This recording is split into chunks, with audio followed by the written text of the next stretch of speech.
Such closed meeting was conducted in conformity with Virginia law. Now therefore be it resolved that the New Kent County School Board hereby certifies that to the best of each member's knowledge, only public business matters lawfully exempted from open meeting requirement by Virginia law were discussed in closed meeting to which the certification resolution applies, and only such public business matters as were identified in the motion convening the closed meeting were heard, discussed, or considered by the New Kent County School Board. All right. Do I hear a motion to approve the certification of the closed session? I move we approve the certification of the closed session. All right, Ms. Barber made the motion. A second? Second. Mr. Dean makes a second. All in favor? Aye. All right. So now I'd like to call to order. Please stand for the Pledge of Allegiance. I pledge allegiance to the flag of the United States of America and to the republic for which it stands, one nation, under God, indivisible, with liberty and justice for all. Item 3 is the reorganization of the school board and appointments. So we'll start. Upon election, the newly elected chair will take charge of this January meeting. So this is my last section. I'd like to open and take any nominations for chair. Do I hear a motion to nominate a chair for the New Kent County School Board for the 21-22 school year? I would like to nominate Ms. Gaskell to be chair. All right. I would like to nominate Ms. Swinford as vice chair. Hold on, Ms. Meager. Oh, we're not even there yet? Sorry. I was making sure there were no other nominations for chair. No, there's not. Okay. All right. So are there any other nominations? Hearing none, all in favor of Ms. Gaskell being the chair for the 21-22 school year, please say aye. Aye. Any opposed? Hearing none, Ms. Gaskell, it is now your meeting. Congratulations. Thank you. Do I hear a motion to nominate a vice chair? Yeah, I'll make the nomination for Ms. Swinford to be the vice chair. No second on that. Are there any other nominations? Hearing none, please vote. All in favor? Aye. Any opposed? Congratulations. Do I hear, next is the appointment of the clerk and the deputy clerk. Do I hear a motion to reappoint Ms. Miller Hall as clerk and Dr. Brian Nichols as deputy clerk of the New Kent School Board? I move we appoint Ms. Miller Hall as clerk and Dr. Brian Nichols as vice clerk, deputy clerk of the school board. Is there a second? Second. And vote. Aye. Aye. Aye. Ms. Hall, you made? Next is the adoption of a VSBA code of conduct. Do I hear a motion to adopt the VSBA code of conduct for school board members and school board clerk as presented?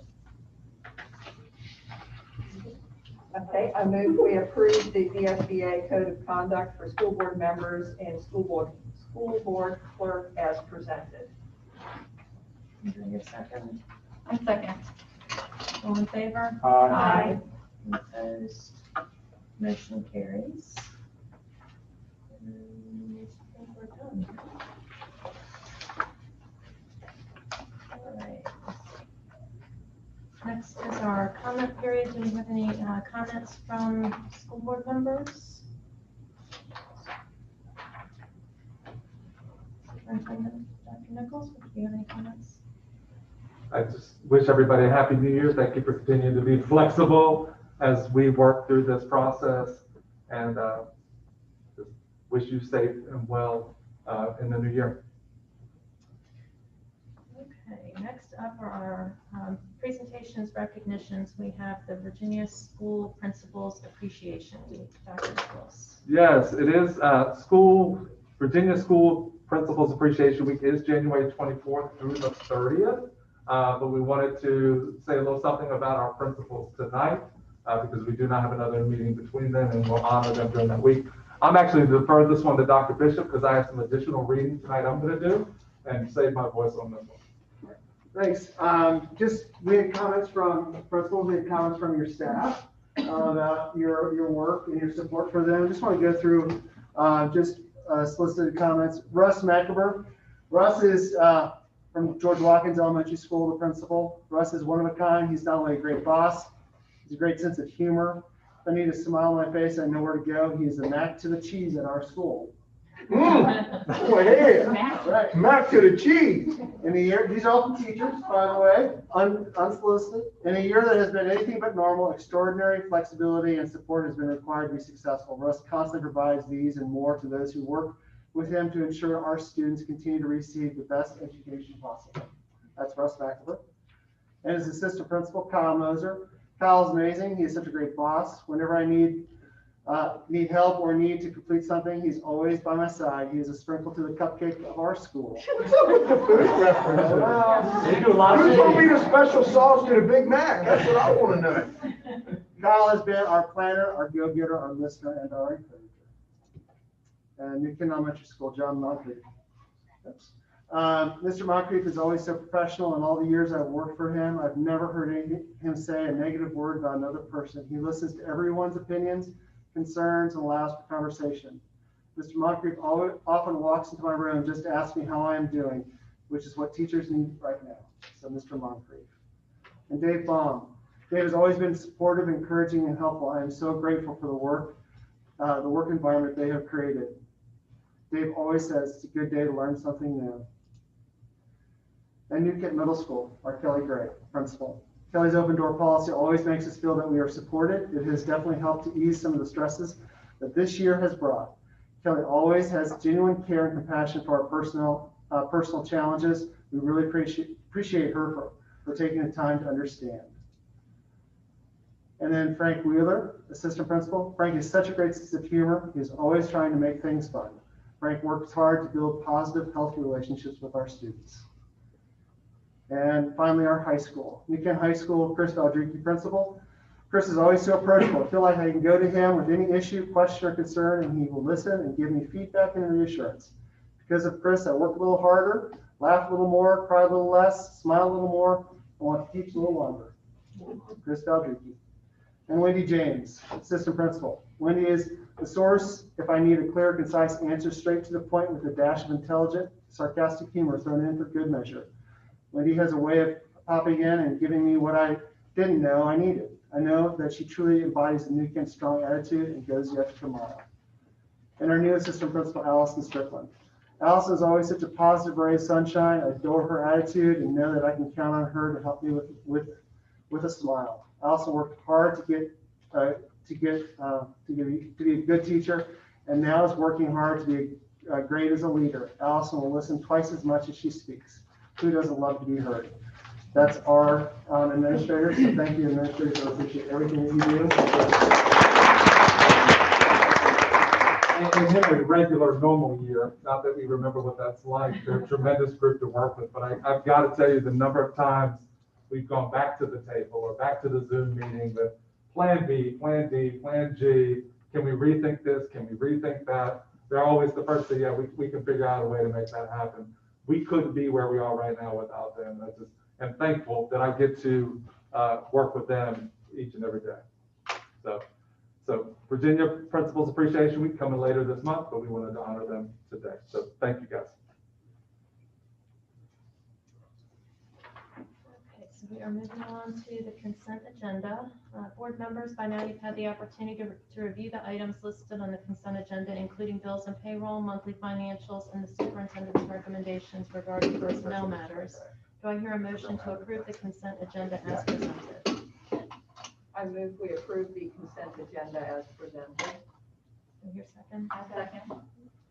All in favor? Aye. Motion carries. And citizen comment procedures. How do we have anybody that signed up?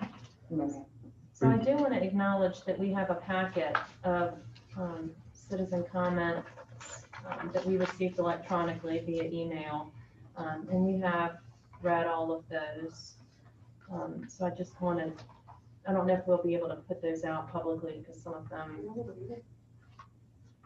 Typically, we do not put them out publicly, but we want to make sure that you have them. And then, as typical with citizen comment period, we don't answer the questions in there, but we do get back to the folks that ask questions. There were several that wanted to be anonymous anyway, Yeah. so.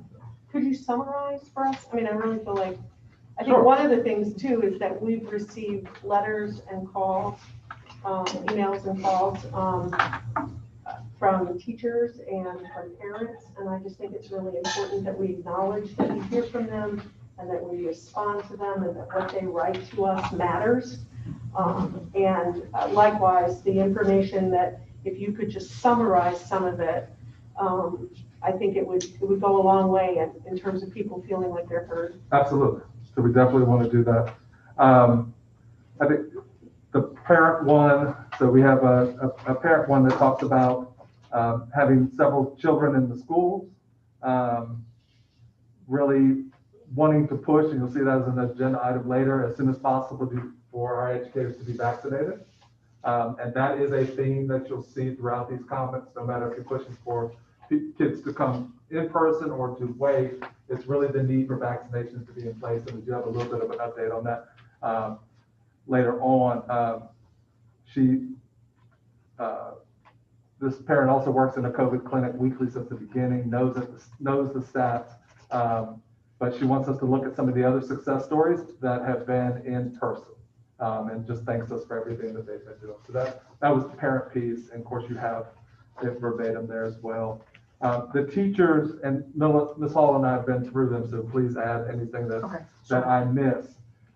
So there are a few from our teachers, specifically high school, regarding a petition or a letter that you have received, and for the board to consider options to work from home, which we continue to work through as well.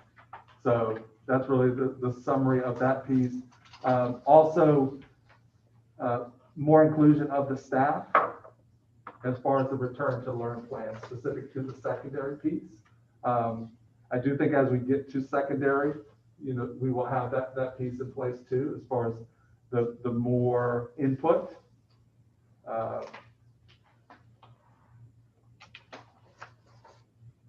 So in addition to that, you have quite a few that really focus on students not returning back to school before the vaccine is distributed to teachers.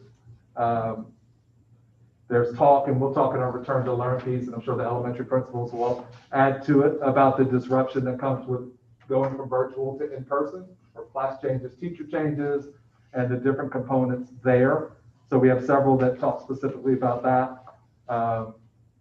Just in a year when relationships matter the most, which, we've been talking about social emotional trauma and so forth, we'd be separating some of those relationships once again when we bring kids back, because not all kids will come back with the same teacher. So we do have some of those pieces. So you definitely see that emphasis on there.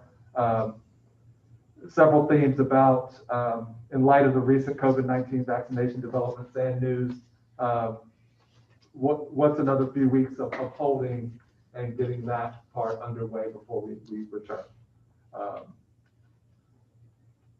That does seem to be the general consensus at the middle school too. I do have one parent comment that emailed. Do you want me to read that? Do you want me to read the parent comment that Sure. we received after this? I don't think that was not in this packet. It was not. Okay, so go ahead and do that. So it just says, could the school board speak to SOLs and what are the Virginia Department of Education's requirements on them during this pandemic? Not sure if DOE said yes, SOLs are still required, or if it was left to each local board to decide. If the latter, would they speak to why the decision was made to continue with them when students are 100% virtual, but then required to attend those long in-person tests? Just uncomfortable sending my student in person to take a long test when he has been 100% virtual and has only been around his parents and siblings during this pandemic. We've kept exposure very low and are nervous about sending him to school around several students and staff for more than 15 minutes, especially when he hasn't been anywhere since March. So just to address that for the board, since we're all here at the same time, the SOL test is not a local decision. That is a state decision and ultimately a federal decision. So right now, as of this moment, SOL tests still are in play. specifically for high school, and we had some scheduled here that we pushed back due to rising COVID numbers and health metrics. But we do not have the flexibility. It really comes from the state level. So we wish we had more flexibility on that, because I think in this pandemic year, I'm not sure SOLs are the most important thing. What's the absolute latest you can push it back? So for this first semester testing, and I have some experts that I may phone a friend, but I'm gonna try this one on my own. I believe it's somewhere February 18th we have to be done, or February 19th. I was close. Yeah, you're Okay. 19th. So February 19th, we were in the early end of that window, and now we pushed it towards the later end of that window. Because we're a 4x4 and our kids take a full course in the first semester, not all high schools do that. So some are not thinking about that at this point in time because they don't test till spring. But I have put it on the VDOE's radar as far as, the work that we're doing and the window. So right now we push back towards the end of that window to buy as much time. I will say that the high school has done a fantastic job in their organization and how they would bring kids in, how kids would go out, where they'd be seated, how they go to the bathroom. Every detail has been, and they did that for writing earlier on in the year, a much smaller cohort of kids. But so that is one that is out of local control, unfortunately. How will the SOLs be evaluated in their overall academic progress this year, though? So for accreditation's sake, it does not factor at all. So school accreditation is not really a thing this year related to SOL testing. So if you're an elementary age student, middle grade student, it is sort of a baseline for progress. So when you take your next SOL, you'll be able to measure progress if your classes line up and you take one each year. For high school, it's still on that verified credit piece, where you need that to verify the credit for graduation. So it really depends by level. So it's a baseline for most students as far as progress for next school year. So another theme that is present, and we'll share that in our presentation as well, are just the rising metrics, where we are today versus where we are when we started this journey, or even where we were before the holidays. That the current rising infection rates, Chickahominy Health District, just are concerning. Switching between in-person to virtual just creates even more disrupting learning. We've been very cognizant here to move at a pace that we're not going back and forth, and that's been a deliberate decision. Whereas you've seen some school divisions go, we're all going in person, and then we're back to virtual, and then we're all in person, and we're back. So it is, each time we shift, no matter how prepared we are, it is disruptive. It's disruptive to families, it's disruptive to teachers. That's all you see in, there's a COVID vaccine question that we covered. There is another, it's not really a theme, but I met with a number of teachers last week, and it's represented here, so I just want to bring that to attention. As we're talking about the next cohort and who comes back and when we do this, we just need to keep in mind that we have teachers who have been in person with kids since day one. So just thankful for the work that they're doing, making sure that we still have those mitigation strategies in place for them. They've been in person with kids every day, and our K-1 teachers who have been in person with kids for the past 6 or so weeks. Just keeping in mind, as we look at those numbers, we do have people that are here. Yes. So question about those teachers, are they in fact getting duty-free lunches? Do we know? Say the question again? They, teachers who are teaching children with special needs, are they getting duty-free lunches? And are the people who are manning the internet cafes getting duty-free lunches? And if you don't know, it's okay, just get back. I think we would have to get. I was gonna say, I'd have to maybe get on that. I think we'd have to get clarification on that. Okay. All right. And we can provide that answer to you Okay. by school, by situation. Okay, that'd be great. Yeah. Thanks. Okay. Sorry. No, you're fine. I think you covered the gist of it. There's some of it's school specific that can be addressed by administration at the schools. And if the school board already has them, these questions, then that's the common theme.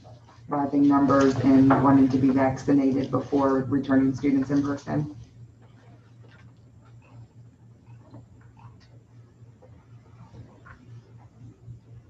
So the majority of these, there's just a couple who were from parents. Most of the communication we've gotten from parents has either been through calls or emails, right guys? Correct. Is that what you're getting? Right. An idea of how much communication, like how many emails are you guys getting? That's an email I sent to you guys today. So I've had like three emails, 2 phone calls. What about it? I mean, I've had 2 phone calls. Yeah, I would say it's probably about the same. I've had 1 phone call. I've had a handful of phone calls. Yeah, I would say that's within the last couple of months. I mean, early on, I talked to a couple of teachers Okay. and a couple of parents. The parent concern that I received was really about the children having in-person school and the inequity that having Zoom classes presents, especially when some children can turn their cameras on and some can't. So really getting that barrier out of the way. Well, I mean, I'm gonna open a can of worms. I mentioned this before, and that is, if there isn't any way to connect with kids, when you're having a virtual class, meaning that student does not have their camera on and has their mic muted, then you can't establish relationships with students. So there's a relationship component to the virtual learning that seems to be blamed on, okay, virtual learning is horrible. Well, darn right it's horrible if you don't have your camera on and your mic muted and you think you're gonna have some relationship. You're not. And I'm not even sure you're listening to what the teacher's saying. So I don't think any learning could go on. So I'm just gonna say, I know some people say the train has left the station, but golly, I mean, parents can take a responsibility for that and teachers can reinforce it. And that is, if you're gonna learn, you have to have a relationship with the teacher you've got, and you've got to be tuning in. And then we can start talking about virtual learning not working. But until you have that, you're not even measuring learning, you're measuring whether you're present and listening. So that's been a real eye-opener for me in the last couple of weeks, is to realize that that's not happening on a consistent basis. I guess the other thing I'd say is when I look at this list, these pages, many of them are representing multiple people, 5, 10, 15, 20 people. And there's a lot. I mean, I don't know that we can answer all the questions tonight, but I would say that a lot of the questions I think we should talk about at our next work session, kind of dig into it a little bit. I walked away with more questions than I had answers. I don't know how you guys felt. One more theme, Dr. Hardy, just to make sure I cover this one too. It's just the timing of shifts. Talks about bringing kids back mid-marking period, scheduling, planning, all those different logistics, which we'll touch on a little bit in our presentation tonight too, but it is, this is almost an insurmountable problem with so many variables that was one that's in there too. But you're right, several of these were letters by department, and represented more than just the single comment there, but we've included the entire teams and who was part of that as well. I would like to know what the rules are as far as camera usage. Are we allowed, so if our teachers were to say, I want you to turn your cameras on, are they allowed to say, cameras on? Everybody's turning their cameras on. You can have a virtual background, show the beach in the background, show whatever you want. Is that something that's... We can get you the official guidance on that piece. Another piece to consider, and I'm sure it's happened to you guys, it's happened to me several times. I mean, often I have to turn my camera on so I can keep the meeting going, Right. just because of bandwidth and things like that. So teasing those issues out is also concerned, but we'll get you the official guidance that we have. Are there guidelines that say you can't? I thought there were. Are there guidelines to say you cannot require it? Right? No. So you could require it. Could you require it? You could. You run into these issues, sort of an equity, if they don't have the bandwidth to be able to do it, then you're putting those students in, sort of putting them in an awkward position if their bandwidth isn't good enough to be able to put videos through it. Have we tested it to know that it's a problem I do know that that is a problem for some families. for some Very families? much a problem. I mean, it's a problem at our school board office. So I know it's- So I asked my kids, and this is just as a parent, how do you engage in class? And one of mine said he constantly is chatting, like when, he'll write in the chat box. But I still don't know if that's, I agree with you. I think it's not the same as seeing somebody and having that face-to-face. At least have to put the face with the name, because some of these kids probably don't have a clue what their teachers look like either. I mean, maybe they do.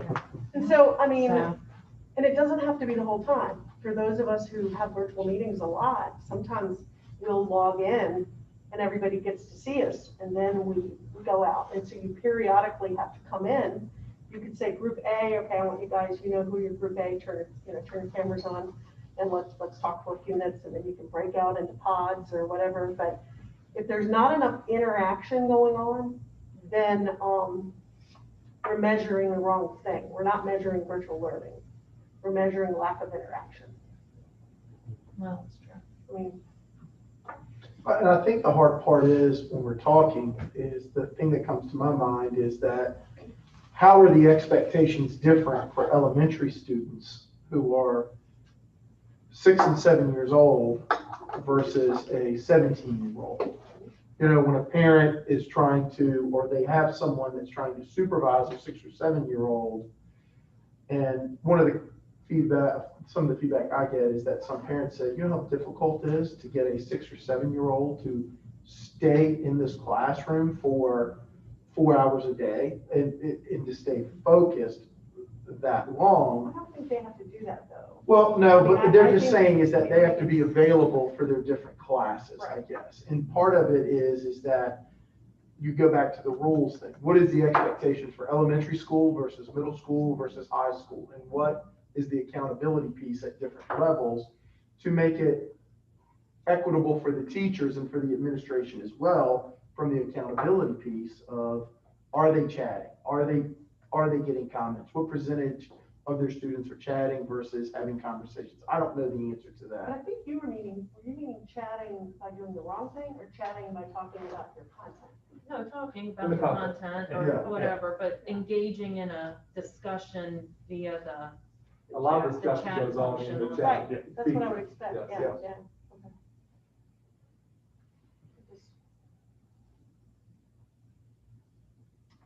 I know you're gonna be presenting later tonight. I just, I was surprised by the groups, by the numbers of people.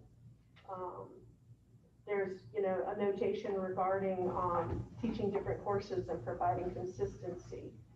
Again, there's another one about relationship building, the fact that teachers are gonna be teaching different students. I know I've heard from parents about that too, so parents and teachers are worried about that. Manually entering grades into Power School, so that every time a student switches teachers, they have to manually enter the quarter grades. But you guys I know you've probably heard about that since they. So, how can we make things more efficient for teachers, so they can do what we've asked them to do and what they've been hired to do? I don't know if there were anything else that stood out for people in this, but those are the big ones for me. And thank you for summarizing, because that was really helpful. Sure. Like I said, the board has received a copy of all of these. In addition, I received a letter that was not asked for public comment, but I shared with the board earlier today, similar sentiments to some of the other letters in there. most of these are about health and safety. I mean, 90% of these are, teachers that are concerned about their health, and that's not wrong for them to feel that way. I mean, and we have a responsibility to our teachers and our staff to keep them safe and healthy. So we have to figure that out. So, So one of the questions is about how will people move safely through the building? Well, haven't we started to figure that out? We know we've got safe movement at the elementary level. As we plan to bring students back at the middle and high school, have you all figured out how you're going to manage movement between classes? Yes, both, have they figured out you don't figure out everything until you get the first group in, and then you modify your original plan. But as far as bell, looking at alternating bell schedules, looking at movement in the building, looking at doors you come in, doors you come out, and those different patterns, bathrooms, all of those different pieces. Similar process, a lot more movement in the middle of high school than what the elementary folks have kind of worked through. And so that's been worked through. Has that been communicated out to the teachers yet so that they can anticipate what it's going to look like when they come back to school? I'll defer to Ms. Gray and Mr. Baldry. You can help me on that. Our whole schedule was designed with the idea that the students would be present in the building, and then we had to have mitigation strategies in place. So we have all of our teachers cohorted into a team so that our students will stay in specific pods to minimize the movement throughout the building. We know what our plan is for those pods and trying to keep those in the pods. We're still going to work out the piece when the students go to electives and PE. I will admit that. That's one that we haven't quite figured out what's the best strategy. Hopefully the middle school will be able to visit some middle schools that it's working successfully for and kind of get a better idea of how they use those mitigation strategies. We also have thought about like eating in the classrooms, as we said before, staggered bell schedules. Those things we have communicated to teachers to some extent. We've given them like an overview, but we haven't given specifics yet because we have to have some training, or we will have to have some training when we know a specific date in mind and to start to return. Because it's a lot to take in, it's a lot of practice and things like that before we get to the point we need to be. Does that make sense? And to Ms. Gray's point, our elementary folks went and visited schools that were in person. Mr. Baldry has visited schools in person. Ms. Gray and Mr. Wheeler were scheduled to visit a school that was in person, and then that school had to not be in person.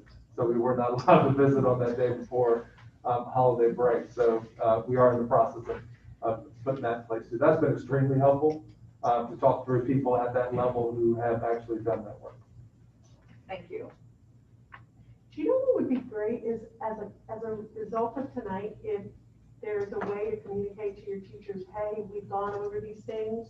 This was also discussed at the board meeting, and please know you will be getting a lot more detail. I mean, that might be a way to kind of say the reason you haven't gotten all the detail yet is we're not there yet. But it doesn't mean you, excuse me, it doesn't mean you haven't already planned for it, right? It's like, I think because they haven't heard it, they're thinking it doesn't exist. And we've encouraged, I don't know about this from the South Jersey, but we've encouraged ours to actually attend virtually so they can have a better understanding of what's going on as far as that goes too. It's changes. Right. Great. I think the only other last thing is there was this comment, and we've been hearing bits and pieces about this, and that is discipline regarding masks and social distancing. Whether it's staff or students, just going to repeat what we've talked about as a board previously, and that is if we don't enforce the rules, we might as well not have them. And so if there are people, and I don't care if they're sporting events and tent, or groups of people in the school or whatever it is, if there are rules about mask wearing, it doesn't really matter what your mask wearing rules are when you're at home or out in the community. But at school, we have rules. And I think this board is really encouraging administration to enforce it.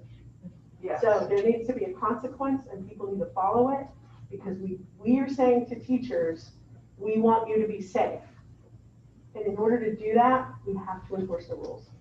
So it may sound, no mercy. Sorry, no mercy. Follow the rules. It is one of our primary mitigation strategies, so it has to be tight. Whether it's a student or an adult, it has to be enforced, it has to be tight. And as guidance evolves, we evolve with it, but we have to hold the standard. And if I may too, just that is the expectation. However, we do have a couple medical situations where we do have exemptions. And I would like to just say that piece, just because we do have that existing. But other than that, the expectation is to fully wear the mask. And they should have a face shield or some other N95 mask. There are things that when they have a doctor's note, there are other things that they can wear in place of that. So it shouldn't just be that they're not wearing anything because they have a doctor's note. Typically, it's the face shield that we have in The place. shields are what we've seen, and we've even had some that were a little too small and got, there were bigger Bigger shields. ones, yeah. Because the bottom part of the chin couldn't be out of the shield. So I don't mean to do this, but there is somebody in this room who's not wearing a mask, and I just wonder, do you have a medical excuse to not wear a mask?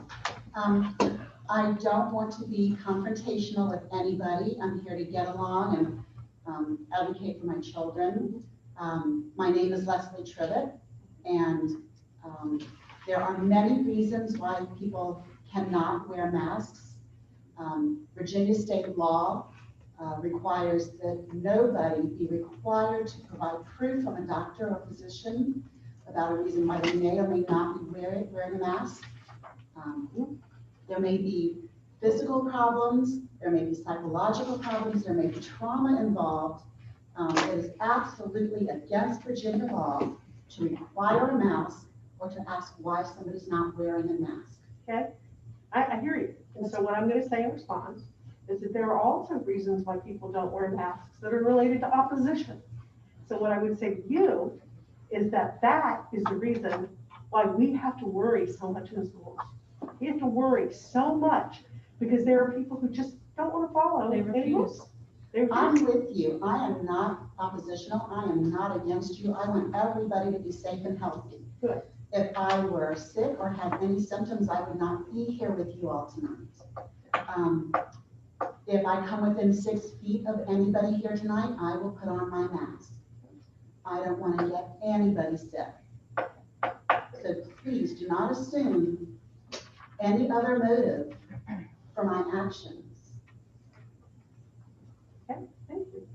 So can we get some facts on how we can reinforce within our buildings what the rules are and what the legalities of enforcement are? If we can talk to our attorney about that, that would be good. Yep. Thanks.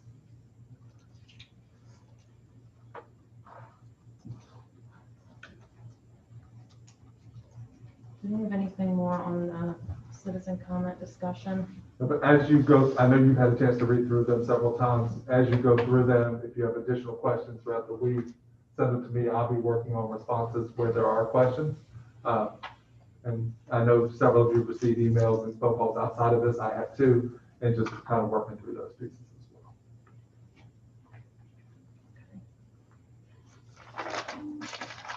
All right, so moving on to new business, we have the COVID-19 vaccination resolution. Dr. Nichols. Yes, we do. It's coming up on the screen now. And some of this work is underway, but when we began this, there was some uncertainty to it.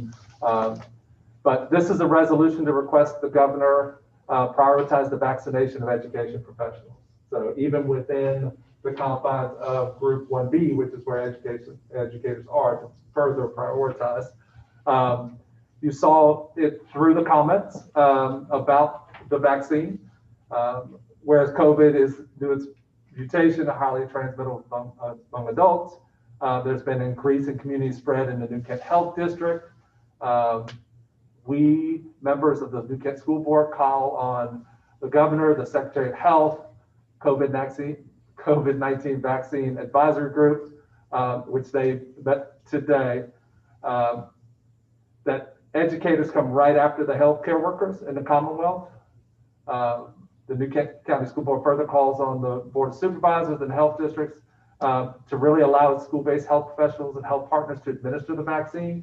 You know, how can we make this as, even if we are next to go, how can we make this more efficient and seamless? Is really the purpose of that piece. Further be resolved that members of the New Kent School Board request that the superintendent work with the Chickahominy Health District to establish a timeline for vaccinating all school-based employees in New Kent County Public Schools. So this is the resolution that is before you. It does come before you for action. If you'd like to amend and do it at this point where it's on the agenda, that's fine too. So I would like to make an amendment yeah. though. Could we change this to say we want to prioritize the vaccination to school personnel to include environmental services people, cafeteria workers, bus drivers? Yep. So that all personnel affiliated with the. So where it says public Virginia schools- educators, to expand that maybe in parentheses and put including these job classification pieces. Yes. Okay, we can make that. And I would just say all staff and personnel. Okay. I wouldn't even list them out because inevitably you'll leave some job Right. description out. Okay. Right.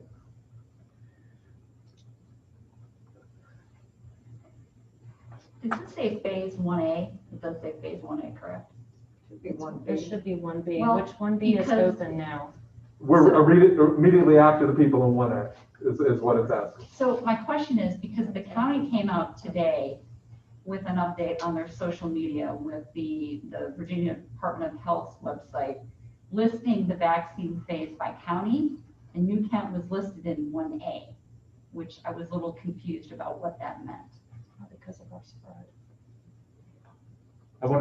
I can dig into that. I haven't seen that, but I can dig in what they mean by 1A. So it was really just a link to the VDH website, and you could select your locality, and the vaccine phase was listed. New Kent is 1A. So I just had a question on that. So they're currently in 1A. They haven't gotten to 1B yet. Is potentially what that means, but I'll clarify. Okay, all right. Yeah. Thank you. So we can make that amendment. I can get that answer for the board. So we're not gonna vote on it tonight? Is that what you're It saying? is on the agenda to be voted on. It just wasn't. We can vote on it based on the amendment. I mean, based on changing the word. With the amendment. Good, that way we can do it. You know, I think one of the frustrations I've heard from many people in the state in general, I don't know if many of you saw, but in yesterday's Times Dispatch, is that the state of Virginia was at the bottom third of distributing the vaccine. They have the vaccine in the state, but they're in the bottom third of distributing it. And what my concern is that, and I'm hoping and praying that the legislation takes that to heart and say, because it's going to get to a point pretty quickly, as I heard someone say today, is that just get it out. I don't care who wants it. If New Kent is on the list, get it to New Kent. I mean, if, for instance, where we're at a disadvantage, we have no nursing homes in New Kent. So it's like we're being penalized because we want it, we need it, but because we don't have the same facilities as other localities, we get bumped to the bottom of the list. When we know that, and so one legislative point is that if they want it and they need it, get it to them. Stop trying to play the tier game of saying all these people haven't gotten it yet, but we have the wherewithal that we need to get it. So how is it how will it be administered to our teachers and staff? Is it administered at the Department of Health? We're working currently with emergency management. So let me back up. I'll probably say this in the return to learn too, so forgive me if I say it twice. So today, we started working with emergency management on the potential of a COVID vaccine rollout and to try to do it locally for convenience for employees. So we pushed out the VDH or Chickahominy Health Department has a spreadsheet that we're required to fill out for vaccination. We went ahead and pushed that out to employees today, whether it's yes, no, or maybe in the piece, but we want all your information in so that there is no delay. So if they say, you can go tomorrow, I've got 190 people that are ready to go. So we're doing all that on the front end so that when we get a green light, we have our team New Kent is ready to roll with. Our hope is that we're going to set it up on site. Maybe not on site as in this building, but centrally located I know one of our nurses, because they were in 1A, were having a difficulty because they had to get an appointment, they had to go to Ashland, and like, we can't have our 500 people running all over the place. And our emergency management team is probably some of the best, and they're working to coordinate that so we can be efficient and work through that I think to process. back up what you said is that I was talking to a close friend of mine who's a pharmacy manager at a retail pharmacy. And what is happening is that some of these pharmacists, they're actually volunteering within the health districts to be ones that can administer these vaccines. So, because the problem is what you said, what he was telling me is that when he was talking to the health department, there's actually not enough people within the health department to do the vaccine in a mass quantity and to do it efficiently, because you can't have 100 people standing in line waiting to get a vaccine. And so they're trying to recruit other people to come in to a health district to help administer this so they can do it much more efficiently and much more effectively. And I think that's part of the delays is some of these places don't have enough people to even give it. Our lead nurse is going through some certifications right now that so she would be able to partner with them, but that is a barrier. So Okay, all right, good, thank you. that's our hope, is to localize it as much as possible to make it as efficient as possible. So today, I mean, it went out this afternoon, we have 190 people that have already replied. We have about 547 here. So we're getting a much better response rate faster than we do on our return to learn surveys or any other surveys. So that's the good news with it. Sent out a video to staff as well around it today. So that vaccine just sort of prioritizes importance for the board as well. So moving on, the other item that's on our new business agenda is the 2021-2022 calendar. Yes, so I have this as an initial discussion. I did not want to come to you for a first reading at this point. With all the uncertainty, I don't know if you remember back to our biggest problem pre-COVID, Yes. which was the pre-Labor Day, post-Labor Day calendar discussion. So many of the school divisions, almost all who were pre-Labor Day, ended up post-Labor Day this year because of the uncertainty around COVID. It is our recommendation is we will be pre-Labor Day at some point, but next year would not be the recommendation to do that. We don't have, this is still a pandemic without an end date, and the fallout and the learning loss and different pieces like that. We are putting together a really innovative, smart summer program for our kids to kind of go through that summer piece. More information to come for presentations and so forth. But it'd be our recommendation to roll out a post-Labor Day option only for next school year and then to work from there. So really just wanted to have an initial discussion with the board, and then we'll go into our committee work, which, because we wouldn't be moving pre-Labor Day, would not be as labor intensive. It would be a similar schedule to the one we have now. We may take some things we've learned with kids working virtually and eliminate some half days and doing some shifts like that. But thoughts on that before we go forward and bring it to you for our first read in this year. Any questions about that? So I'm curious about the summer learning and how broad you expect that to be. How many students do you anticipate being involved in that? As many as we can get is really what we're going after with that. K-12, just in the beginning stages with administrators, as far as we haven't even got to the logistics side of it. Some of the concepts that we're looking at is 2-3 week sessions potentially for staff. If you want to work 3 weeks or 6 weeks, you would have that option. We want to make it as flexible as possible to get as many people as possible.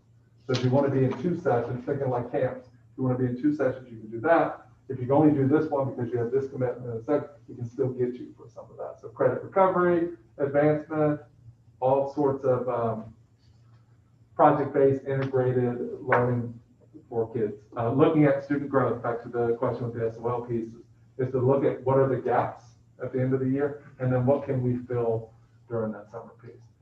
I hope, it's my hope and dream that becomes what we do every summer, and we begin that, we offer really smart things 10 months a year, and then we basically shut down for 2 months. We could do some really cool innovative stuff that will push the school division further in the summer. So Great. it's also a recruiting tool for teachers, other support staff, bus drivers, custodial. So in the beginning of stages of that, but those are some of the concepts that we're looking at this point. The goal is to have it mapped out by the end of third market period, so that parents, staff, everyone has a running head start on what it would look like, what the days would be.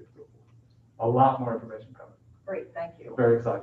Dr. Nichols, one of the things the governor has kind of dangled out there is the idea of year-round school in the last week or so. Is there anything you can add to that about what you hear amongst your peers in the I would add that- superintendent world? I would say the 132 superintendents were all surprised at that comment. You know, year-round school specifically has not been discussed. How to address learning loss or the gap in instruction has been really the focus, and we're all looking at that in different ways. So I think year-round school is a traditional sense. I don't think it's really what he's getting at from what I know. I do have another state superintendent call tomorrow. That is a topic of discussion. But I think it'll be more of, instead of just remedial summer, bigger summer programs and funding to go with it. We'll be funding ours through some of the CARES Act money, and we should be getting additional money based on the last passage with Congress. We'd be utilizing that money as well, and then really show proof of concept that it works and begin to go after grants for it. So in order to do that, you need money. So I would see some bills coming after it that have money too. Could VDOE mandate that though? I have to talk to. I mean, if the students have made the requirements during the year, could they mandate year-round school at state? They pay for it. You have to do I guess some, I guess that's. you have to do some code changes, so there'd be some state code that would have to change. Right now, it's 180 school days or 900. Yeah, I guess that's what I'm saying. Could VDOE modify your current school year to say, hey, what made me think about this, or the feedback that I got? Well, everybody now is going from 9 to 1:30. Would that be the schedule for the rest of the, all year round? Because you're losing instructional time during the year. Would they modify all school days to say, your current school day now is from this time to this time, and this is the justification for going year round? I'm not sure how that would work with parents' work schedules. Well, I mean, Like I said, just- not one thing is not really ideal, concerned. it's just something we're in now for, as a whole. Yeah. I'm just concerned that the VDOE could slam something like that on the school districts. I think without- that would take a lot of intensive work, because it is state code that they would have to address, and not just a regulation that they would have to go after. And I think there's a lot of local authority and local decision when it comes to how we do our Logistics of it. 180 days or 990 hours. So good question. So we'll come back for you in February with a draft calendar. We'll work with committees and constituents, put it on our website, get feedback and so forth, and work through that process.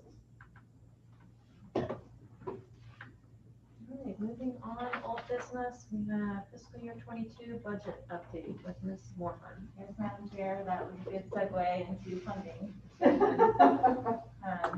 Capitals were released before the new year, and there is a line item in there for no loss funding for the ADM, so I've heard a lot about that. In FY 21, it's about $1.8 million, and in 22, it's about $1.6 million.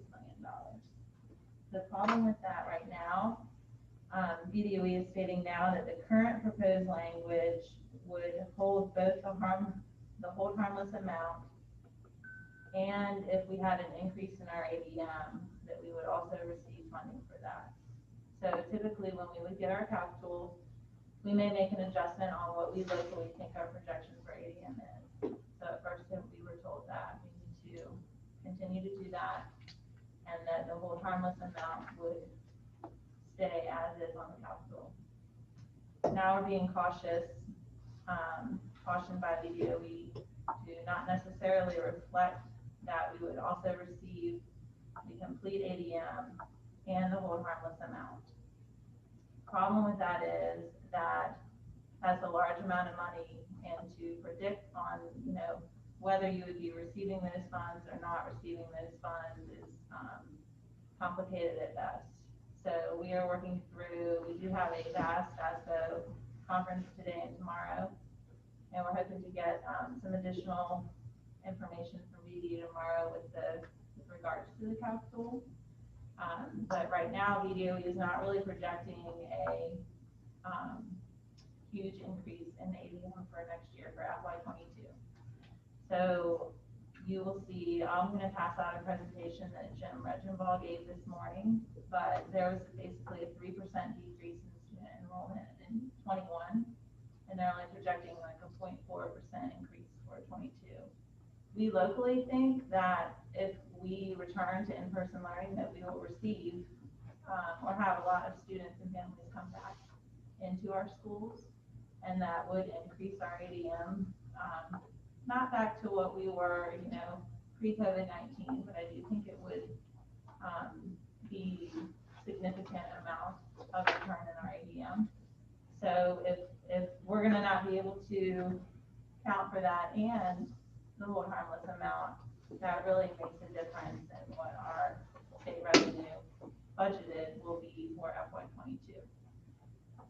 So I just wanted you all to kind of know, normally I would come to you now and say, here's the amount of state revenue we're getting. I don't feel comfortable telling you that today. I might feel comfortable telling you that at the next meeting, hopefully, because we have to present a recommended budget. So Dr. Nichols and I are going to meet with the county and talk through some other things. We did actually just get an email at 5 o'clock. The new CRSA funds, which is Coronavirus Response and Relief Supplemental Appropriations Act, which is the new pot of money that Dr. Nichols was talking about. New Kent got 821, 432, 81. So Is that the county or the school? that's the schools. Okay. So with the funding that we were to spend prior to December 30th of 2020, which we got word on December 27th, 2020, that had been extended 1 year. Really did not help us as we had a tight spending plan and we were ready to Worked very hard go. on. When you say that, We'd almost spend it all before we. When you say that we spent on the 30th, we can't wait till the 30th because we had to have objects in hand. And then to get it, we sent on the 27th, really did absolutely no good, so.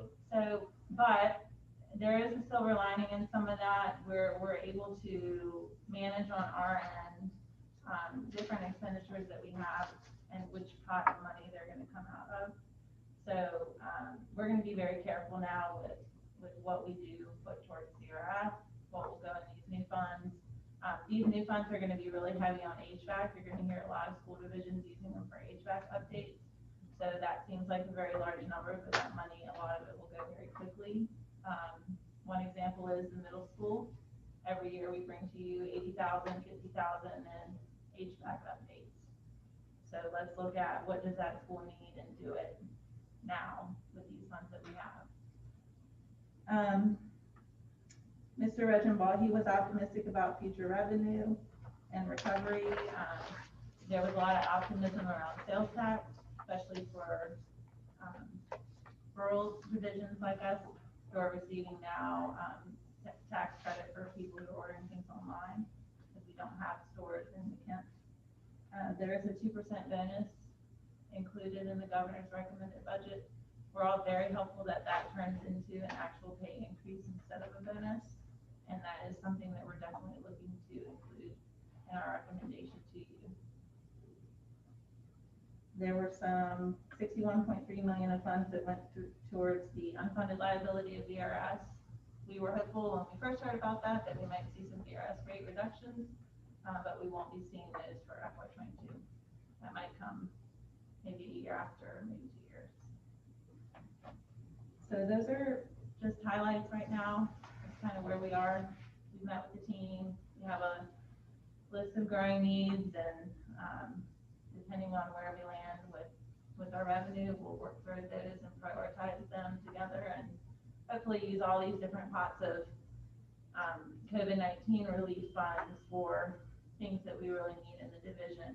We just have to be very careful and mindful of what we're using those funds for, knowing that certain things that may need to be built into the budget down the road, we need to make sure that we have revenue coming down the road for those things. And a lot of things still can shift. The General Assembly is gearing up. I just read a bill, or it's going to be proposed as a bill from Senator or delegates in Hampton for a 4.5% for teachers every year for the next 5 years to catch them up. Now, that's about $400 million or something. I forget what the actual total was. That could shift our budget dramatically. So every year we go through a process of unknowns. This year with COVID, there's just more unknowns. So we'll continue to work through that, continue to provide updates to the board, and of course, work through the budget process and the budget calendar with you. Just wanted to bring an overarching update, and then this morning Adam and I had a conference today where we got some additional information. So the numbers she just presented for COVID money is, I'm hearing it live with you. So some of this is.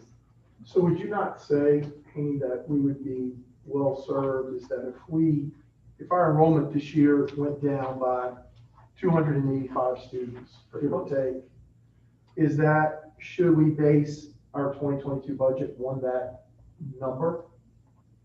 So for example, they would say right now you have, 2980 students, and they will fund those 2980. And there's also $1.8 million that's about, 275 students worth of funding. And so we will receive that funding in the current year to make up for our ADM loss.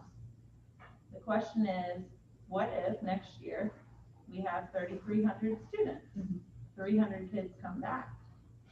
What happens is, if you say, I'm gonna have those students, and then I'm gonna receive funding for those students, you still have this whole harmless amount down here for the $1.6 million that previously they were saying would stay regardless of what your ADM would be. And now there could be potential that funding would go away and be replaced basically by just your increased ADM funding, which puts you more level with what we had in the level funding. So you're still getting the same amount of money, but now you're educating more kids. Yeah. Right. So basically, it's a roll the dice when you do those predictions of what you It's a think. huge gamble for us. And right now, it's a for- $1 million plus. For anybody Yeah. to take a stab at, first, where do we even think our ADM will be? Right. And then, I do think we will get more guidance from BDOE with regards to the hold harmless. And we will see that play out in the General Assembly and any actions that will come through. And then we will ultimately know. It's just really difficult right now to plan and present you with a recommended budget when that's an uncertainty at this time. We have the list of needs. We have what our capital presents. We have to present to you a balanced budget. We just don't want to have $1 million too much in there. So when we talk about compensation, pay raises, and really trying to take a step forward, those are big numbers that could potentially help or hurt us. But as we get more guidance, we'll continue to update you on that. And I think it's going to be important to look at when the General Assembly convenes on Wednesday. Some of you may have seen some of this, but there will probably be some among all senators, no matter what their background, the movement to not approve a new budget unless schools are reopened for in-person learning. That was actually asked, so we had a panel with delegates today, and that question was asked specifically. Now, in a room full of educators, none of those delegates said, yes, we would hold funding. Now, what actually happens, we'll have to see, but that has been talked about. So then the question is, really, is there local control? Right. Well, Yeah. We no. might as well not have. Because it'll be the trickle down effect from the federal this year, because you'll have a new director of education this year federally that will try to do the trickle down effect of what they think the state should potentially do. And that'll come down to the state level because ultimately the money's going to flow down. And so from a federal side, they're going to take, I'm sure, an average of saying how many of these schools are still in virtual, how many schools are these open, and what's our prediction of them all opening back up in 2021 and Well, and that 2022. was my point in saying that, BDOE right now really is not projecting, and in the General Assembly and the recommended budget, there's not a projection that, the majority of these kids will be coming back. So there's just now, I think, going to be that general discussion about, is that true or is that false? They're what will actually basically gonna happen. hold the amount of money is what that tells me. If they're gonna hold the amount of money is the same because we're not projecting that you'll get more students, and if you do, oh well. So then if the kids don't come back, that's fine, because your ADM was the lower amount, and Right. you have this $1.6 million. Yeah, they're just gonna force you to do it locally. If you have these students to come back, then you have to have the money to go, along with them for your basic aid, so. It'll be interesting to watch and see how it plays out, but, all three the folks that were there today did say, that they would not support holding the budget hostage basically to these decisions, that decisions about returning to learning weren't necessarily, it was a healthcare issue, not a political issue. So they were all, at least the three that were there today were in agreement on that, but who's to say, everybody else's opinion. I think it's just important to note that each one of these funds that we receive have very specific rules to them. So the money that Amy just mentioned that we're going to receive in the form of a grant has very specific rules that have to be vetted. So there are things we can do and things we can't do. So just kind of putting those pieces together and shifting the funds. The team has been very flexible and has done a fantastic job of setting us up for success between human resources and our finance department with positions we've held, positions we filled creatively, and then how we've moved money from textbook to this piece and everything we've done. We're set up to be in a great place. We'll just keep working through it. And really, we need that answer to that one specific question, and we're ready to move forward with it. Any other questions? Thank you, Ms. Meehan. All right, redistricting update, Dr. Nichols. And this is brief. So January 20th, put it on your calendar. We are doing a redistricting public information session. So Ms. Winford serves on that committee with us. We've been working for almost a year now on redistricting options. We did take a little bit of a hiatus during the pandemic. We have two options that we'd like to present to the community. This is in anticipation of the new school opening in 22. So you'll get your first look at on the 20th at the two options for redistricting. Now with redistricting, there'll be a lot of conversation about those options. We have the luxury with this. One of the bright sides is to take a little more time with it. So January 20th to be a public information session. We will host it through Zoom, but we'll also record it. We'll have it on our YouTube channel. We'll have it on our website. So if you don't get it live, don't worry. You'll have a number of different mechanisms, and we'll push all that out through social media and through the websites as well. We'll put it as an alert on our website as well. So anytime you go to one of our websites, you'll be able to see it. Oh, two questions. Yes. What time of day is the session? 6 o'clock. 6 o'clock? PM. Will people be able to ask questions during the meeting? Yes. Okay. So the chat feature should be enabled on that. Our consultant in the project, Matthew Cropper, will be leading it. I'll be opening up, and he'll be walking through the different planning blocks and where we are with those options. After that meeting, we'll continue to do some outreach. So as you see the options, we'll be working with specific neighborhoods that would be impacted and trying to get more of a concentrated viewpoint. So if this neighborhood is impacted, how can we work directly with that neighborhood to see how do you feel regarding those components? So, and once again, this is for the opening in 22. So January 20th, 6 o'clock.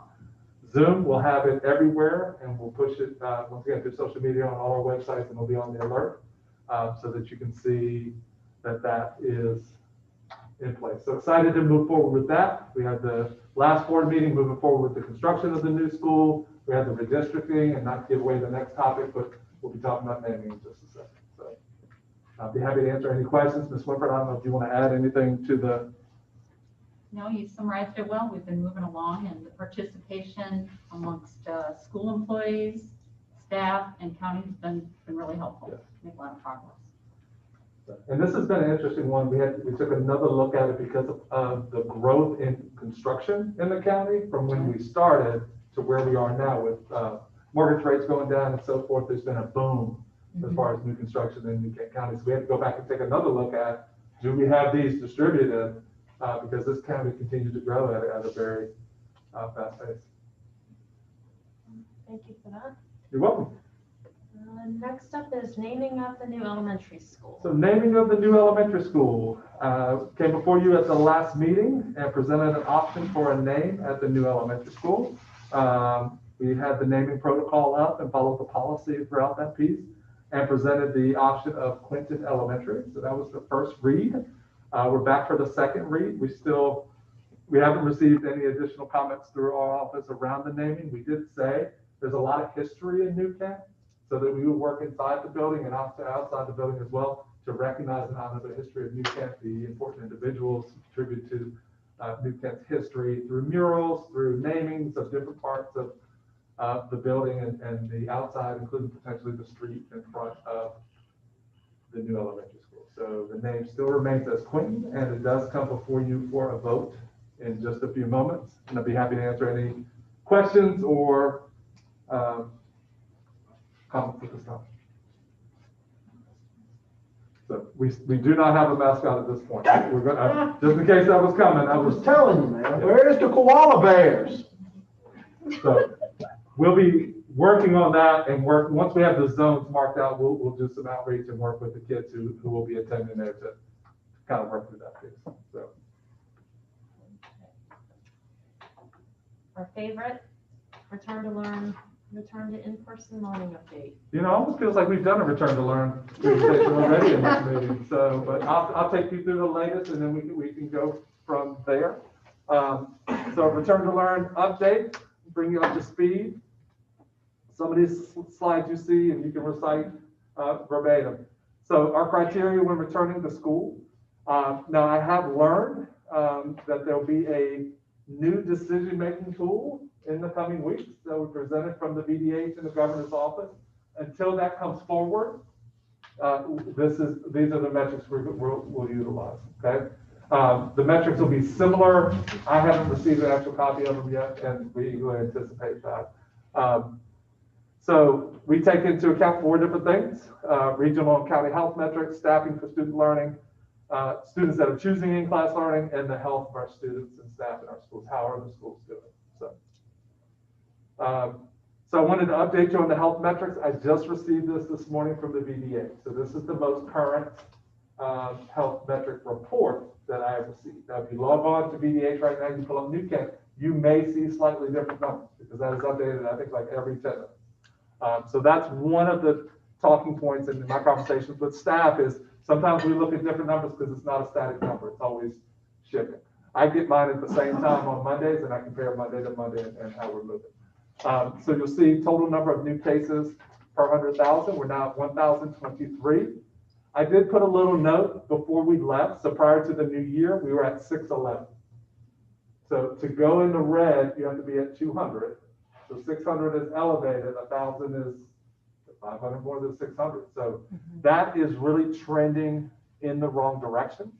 The percent of PCR tests, 1228 was at 10.5%. You go red at 10%. So we were just on the other side of that red piece. You can see what the percent of PCR tests are now, as of today, 18.7%. So I'm not telling you anything you don't know. I'm just giving you the New Kent piece and that it continues to rise. I would predict we would see this continue for another week or even 2 before it begins to trend in a different direction. I do know in the past 24 hours, we've had 30 cases, probably not past 24 hours now, past 24 hours this morning. So over the weekend, we had 32 additional cases in New Kent County specifically. I put this graphic at the bottom because they give it to us in each of these reports each week. Up until 2 weeks ago, there was always a county or city that was either green or yellow. And of course, as we've gone through, you've seen less and less of them, and they've kind of shifted and so forth. This is, I think, the second or third straight week that we've seen everybody. So no matter if you're bordering Tennessee or you're bordering West Virginia, Maryland, or North Carolina, I do know my bordering states that you are red. So rural, urban, Southwest, that this number is going up everywhere. So once again, information you know, but this is something we look at as we work through our process. And feel free to jump in at any time and ask any questions as you kind of go through it. I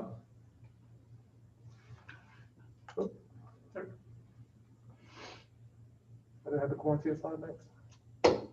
Don't have that. Okay, you can go after that one. I may be a little out of order here, guys. Okay.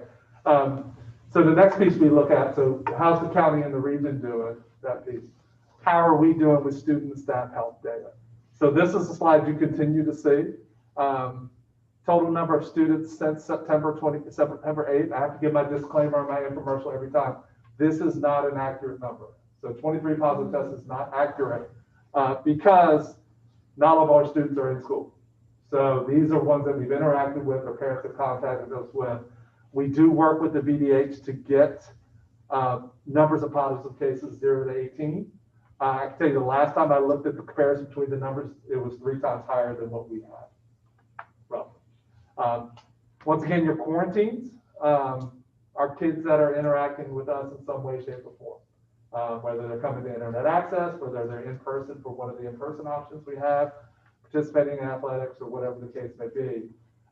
So that quarantine number is likely much higher. These are kids that we have quarantined. Our total staff numbers, positive tests, we're now at 18, and staff in quarantine is 151. We aggressively quarantine staff because if you have symptoms or you're symptomatic and you know the list of symptoms, you're going to be in quarantine until you can prove that it's not COVID. And then if you've had exposure to somebody that has tested positive, then you're in quarantine as well. I think today, Mondays are typically our busiest day. I believe today we had about 15 people that are new to the quarantine list. It's extremely disruptive, and we'll talk about disruptions kind of as a theme through it, that we can line up it. We lined up today with, and we won't have 15 people that we were counting on having. Many of them can telework and work virtually if they're in a virtual setting right now, and they are not symptomatic. So. And one additional positive, so 19 total now. So it's ever changing. Yeah.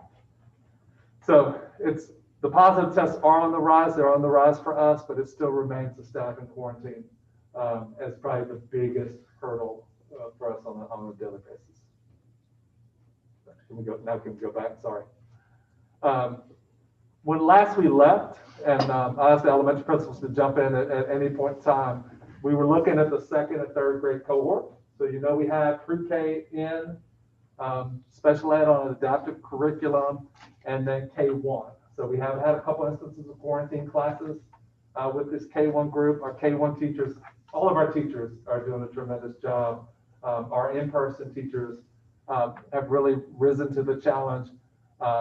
There is uncertainty with the virus, the increase in positive cases, but I couldn't be prouder of the work that they've been doing. So one of the questions that came up with the K1 cohort, and we worked through that piece, so I wanted to bring it here, is, and you saw it in the comments from staff, are the number of changes that would have to occur. Part of these changes are driven by staffing, whether we have enough staff there and we have to move a staff member, and just the nuances with it. So you can see the numbers between George Watkins and New Kent Elementary are fairly similar. 37 students would have a new teacher in grade 2. 31 would have a new teacher. I don't know if you remember, but we had too many kids, not too many kids, but we had a large class of virtual, and we made the decision to shift some of those kids to a New Kent Elementary teacher. That's still a shift. You're shifting schools and you're shifting teachers. So we have 5 that will need to transfer a teacher. Do you know how many, like, for example, and I know you showed us this before. So, like, for example, grade 2, 37 out of how many students? Right? Gosh, I have that too. I can run that down. Yeah, just give it to us later. But Sure. I mean, just so we can have a sense of understanding, 37 out of. Yeah, the magnitude of it. Yeah. I think you're averaging somewhere around 40%, 37 to 40%. And this is very diligent, deliberate scheduling and trying to minimize the number of shifts through. So I don't know if you guys want to add anything in the scheduling piece and some of the. For us, the disruption is 39 out of 97 and 45 out of 106. The figures there are a little off as I was not off, but there are just so many different factors. For instance, in our third grade, we had a teacher out on maternity leave. Those students had a teacher to start the year, they got their normal teacher back, and now we have 18 because of this, that will have another teacher when they go in person. So, I mean, that's the actual switch, but some kids are getting a bigger switch than others just because of staffing. I think another variable that's starting to show up, at least it was at the end of last week, is we have parents who initially committed to in-person learning in second, third, who now, based on the local metrics, are saying, no, I really want my child to be virtual. That's not reflected in those numbers. I'm kind of afraid of what may even come this week for more of that, because that's what makes it so difficult to design the classes and to revise the rosters, because if we are adding more into the virtual setting, we're going to have to split possibly another teacher to virtual, which then means you have to find, you have to split those other 16 to 20 kids that are in that class again amongst the team. So I'm not sure if we'll continue to get those calls this week, but at least I think even John got some of those calls too for that preferred switch. So when you say some, is it like 2 or 3 or like a dozen? For me, Thursday, Friday, it was 3. It was 3 additional. But 3 doesn't sound like a lot, but if you're at 25 and it pushes you to 28, which it's doing, it's possibly, you're going to have to add another virtual teacher. And the teams are really trying to balance out those classes so that we keep those smaller class sizes. We don't have somebody at 19 and somebody at 14, and really trying to even those pieces. I can't even fathom it at the middle and high school level, and as we're constructing classes, because elementary has been so challenging. But I think of this on top of the quarantine maze that Cynthia and her team have to keep. It's constantly changing, isn't it? I mean, well, I can say I had 7 staff members out today. If we had the cohort in session today, we would have been in serious trouble. Meaning you wouldn't have had enough teachers to teach. I had 7 out as well. Okay. So, I mean, behind the scenes, sometimes it looks seamless, and I think we're guilty of making it look easy. But we are doing a lot of juggle behind the scenes, whether it's with paraprofessionals, we've added school-based substitutes. And as you bring more in person, the juggle just becomes, you have less pieces to move and room to move. It's not good, bad, or it is the way it is. I mean, it's tough. But like I said, tremendous work. So, kind of coming back to what I said a little while ago, is there a protocol? Is there going to be a standard process for getting acclimated to a new teacher? Like, will there be some activities and some things that they'll be doing in order to get acclimated to a new teacher? No. No. I think reactivation is we'll steer them down the call and, say. Okay. We're not, Dr. Harding, there was not an orientation plan as we did in January 1, where it's the virtual meet. Okay. How's K in first grade doing when you've got teachers coming out of quarantine? The ones that are in class. The ones that are in class right now, Dr. Nichols met with some of my first grade and kindergarten teachers, and they're concerned about the metrics. I mean, I've got to voice that for them, and I share their concern. They're there every day, they're doing what they need to do, and they're still there, and they're going to be here, but they just wanted us to know how they felt. I guess I just don't see how we can sit here and say, if school started today, you have enough out that you couldn't do it. It's possible, it's very possible. Yep. And yet we're saying, oh, everything's just going to be great in the next couple of weeks. And I mean, you're already at the critical point. Well, I think we're just hoping that it starts going the other direction, right? I mean, that's what we're constantly hoping for, is that the pendulum will swing back the other way. Let's get teachers vaccinated. But we're open for those 2 factors. One, for the health metrics to go down, and then the Harding's point, for the vaccinations Right. to Yeah. begin Yeah. and kind of meet together and begin to build a critical mass with this. You're gonna, Dr. Harding, if I can say something, what I have right now, I have, I think, 8 in-person K-1 teachers. Russ, you have 9. We have in-house subs, and thank you for that. That's worked really well. But right now, with the comeback, we're gonna double that. I'm going to 17, 18. I'm not sure what your numbers will be. So then if we do have a staff shortage, and it's spread across all 4 grade levels and it's pretty wide, we could be in a situation where we don't have the people to cover the kids coming through the door. So what are we gonna do? Do we need to add more substitutes that are in-house? Well, I mean, so substitutes could be great, but they're not a substitute for a teacher Right, they're not, who knows how to teach. I understand that.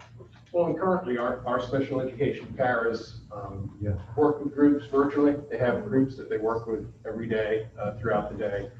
I did have to pull 2 paras today to cover 2 virtual classes. They're 2 just outstanding paras who are kind of our Swiss Army knife type people that will do anything that is asked of them. So, I mean, you cover it the best you can. Have they had any training in virtual teaching?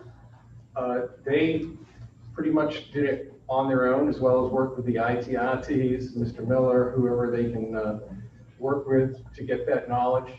It's folks that kind of either had a prior educational background or who are working towards certification.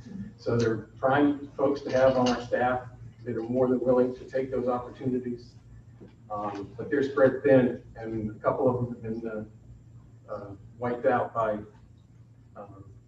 quarantine situations too, which makes it difficult. Well, thank you for, I mean, I think it's so important that we hear what the process is for you guys and how difficult it is, and, you know, just hear the reality of it. So I know you like to come and tell us all these bright, shiny, great things, but it's really important to hear the truth. So thank you for that.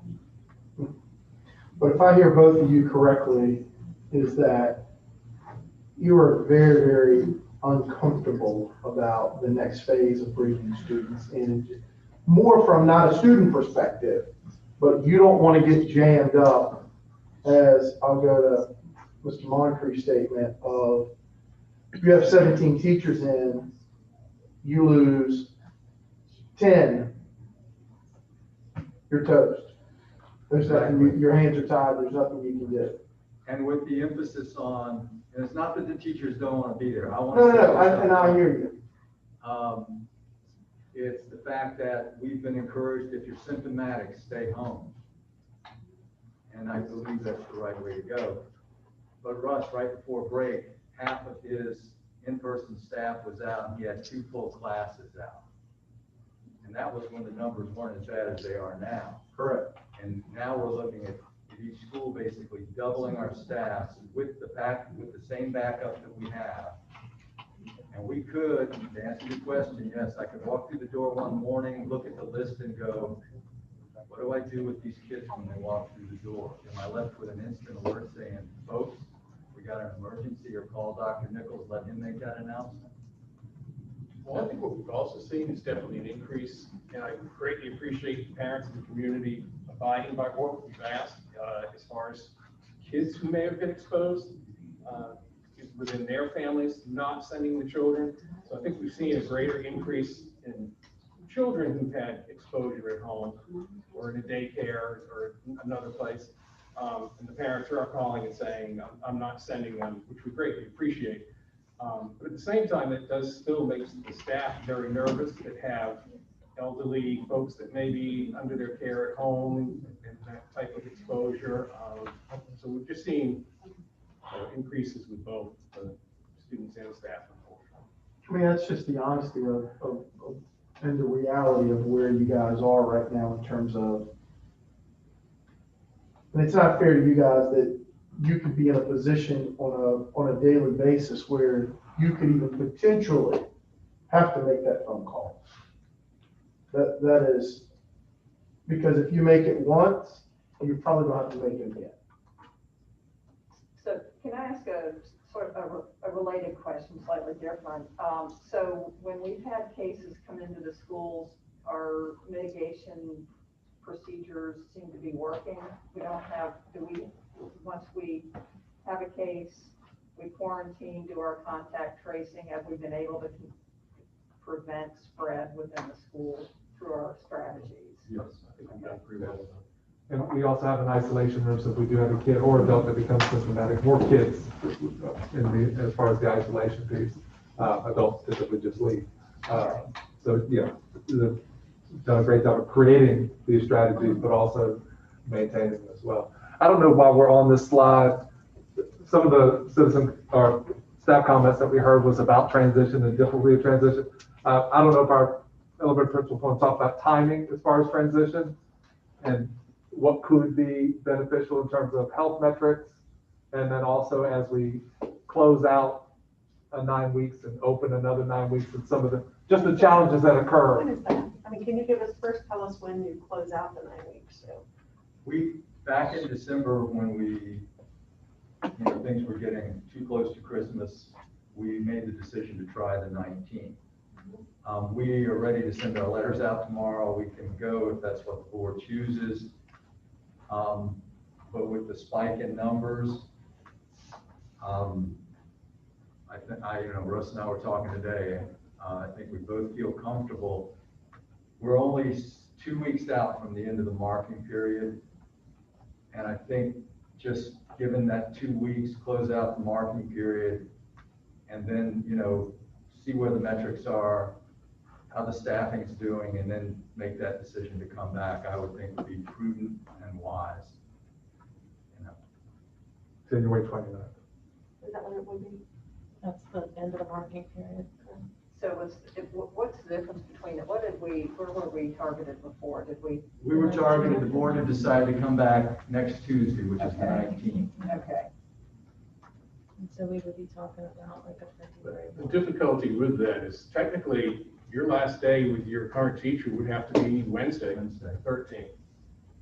Those teachers would need 2 days for transition, which means your grades would have to close because you're going to be getting Tuesday, you'll have students you've never even met before.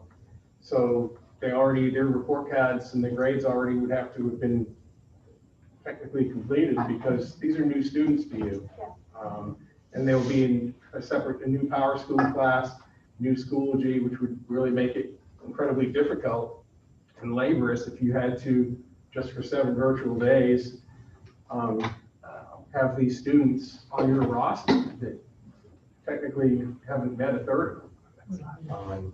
So really, much smoother transition would be the start of the semester, which would be February 2nd, where you would start fresh with your new class. Which would be much less labor intensive for the teachers.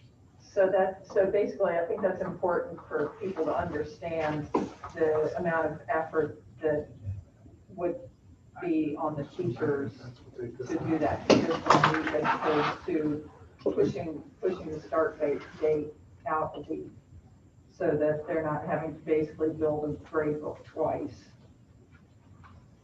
I think that and the option where parents may again continue to say, I'd rather go virtual, which adds, another variable to work with the class roster. Well, and regardless of when we start, I go back to the comment that you guys made about if you were to have to start today and you had staff out, you wouldn't be able to do it. So my question is, down the road, when we're ramping up, what is the answer when you do not have enough staff? I understand the first thing you do is you look for paras. I get that. So then my next question is, okay, are we making sure that those paras are as trained as they can be, right? And then what kinds of lessons are available to them? I'm just assuming you guys have, I guess what I'm saying is as a board is it's really scary to hear that we may not have enough staff to staff the classes. So what's our plan B? What happens? Do we just say, okay, we're not gonna have school that day? What do we do when we do not have enough staff when kids are scheduled to come? And I don't expect you to answer, unless you've got an answer. Well, much of what you described, we have in a for instance, I don't think we've ever been this close, but in a bad year of flu, you know, you're getting calls and you look at, you know, ESOP when it comes in and you see how many you got absent, you can plug a para here and a para there, and you don't have enough subs and you get teachers to cover other things. So there are ways you can do it. All of our paras, at least in our building, and I know Russ is, most of them have been trained, especially, you know, in the early grades, they're trained in foundations, they're trained in how to teach phonics. So there are legitimate things they know how to do. Most of them have been trained in managing reading groups. Math, maybe not so much, but, you know, they do have training and they've had to take over classes enough in the past that, you know, we were discussing this year, hopefully maybe getting them, if they had to do a class, you know, just increasing their pay to the sub pay for that day. Now, to add another layer to that, which sometimes people forget about, is that that's all well and good. You have parapros that you can pull, but those same parapros are running your online access centers. Yeah. So now, okay, now where are they going? So it just becomes just that domino effect or layer after layer of difficulties. I don't know, Dr. Hattie, I guess maybe to answer your question, I've covered classes. I'm sure John has covered classes, David, Kyle, Byron, and Ross have said, hey, if you have emergency help, Dana, you know, all these folks that have said, if you really get stuck, I'll be there for you. Dr. Nichols is, you know, he's said, I'll come in if you have to, you know, do we want to get to that point? Absolutely not. I'm still certified. Against him. Absolutely not. But K5, I'm still certified. So folks are, you know, standing by and more than willing to help. We hope it doesn't get to that point, but we've had to do that even in the past. So. It's all hands on deck. But it's gotten to the point, Dr. Harding, you know, that old expression, you can't change one thing anymore. That's sort of where we are. Got it. If one thing changes, another thing. Yeah. Thank you so much. Appreciate that. Outside of the school-based subs, everybody else has a designated responsibility for that day and a task list. And, you know, so when we do pull a para and we have outstanding paras, somebody's group's not getting done or somebody's something, you know, so you just kind of fill in that gap. All right, thank you. Any other updates to the in-person learning? Just a reminder of where we are in the process and what we had, but pretty much covered that. So if we wanted to do something different, that would require board motion. I'll show you what we're working on right now.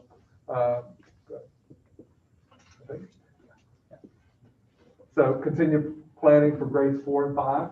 Some of the situations we had to resolve in 3rd grade, 2nd and 3rd grade with numbers are amplified in 4th and 5th, and those numbers are changing too, so working through with that. Both the middle school and high school are working on their plan as well and the logistics, and we talked about communication with that. If you didn't join us for the early part of the meeting, I talked a lot about vaccination planning and working with our health department and emergency management to begin the vaccination process for educators. Do we have any hint of a date? I do have a ballpark that we could be in our first round before the end of January. And we're trying to accept, that's why we put out the form to all employees, and I'll remind all employees who are watching, we need all employees to fill out that form, whether you're getting the vaccine or not. We need record, because if the health department was to call tomorrow and say, I've got 100 vaccines, I want to have 100 people that are ready to go. So our ballpark is in that range for number 1, which would mean sometime in February we would get to the 2nd dose of it. But I'd like it to be earlier, and I want us to be ready so that if it does come at a moment's notice, that we're ready to go. So. I have a question about cohort 4. So we just talked about the challenges of starting cohort 3 with a week to go before the transition for the semester. So what are we thinking about with cohort 4? If they're another 2 weeks out, well, are we doing the same thing? Are we recreating, switching teachers and recreating power school entries and whatnot? Well, we're going to work on the power Schoology piece. That's one of the notes I had from one of the earlier comments and conversation with Dr. Harding earlier, to see if we can't make some of that more efficient for employees. At any point that we make a move, we will be doing some of those class switches, but we would bring that data to you. We would show that data, talk about the percentages and the numbers, where we are with the best time. There is no, ideal time. What is the best time to kind of move forward with the next cohort? So, do we have preliminary numbers from the survey for grades 6 through 10 or 6 through 12? we have preliminary numbers, which I'm going to send to the board in my weekly wrap up. We've been calling families. Mm-hmm. We did say in there, if you did not fill out the survey, you will be virtual. We've been really trying to call families and check in and make sure, and like Mr. Mack said, that some of those opinions are changing based on metrics. So really trying to nail down those. It's somewhere around 60-40, 61-30, 62-38, if that, all that has to add up to 100. But so it's somewhere in that range, Ms. Swinford. We did ask the question 4 days in person, and we asked the hybrid question. For the hybrid question, we did have an uptick in percent wanting to be virtual and not wanting to do the hybrid. At first look and working with our administrators a little bit on it, it does not look like we'd be able to pull off a 4-day-a-week option, but we're still finalizing those parts and looking through the schedule on that piece. So, which is also problematic too.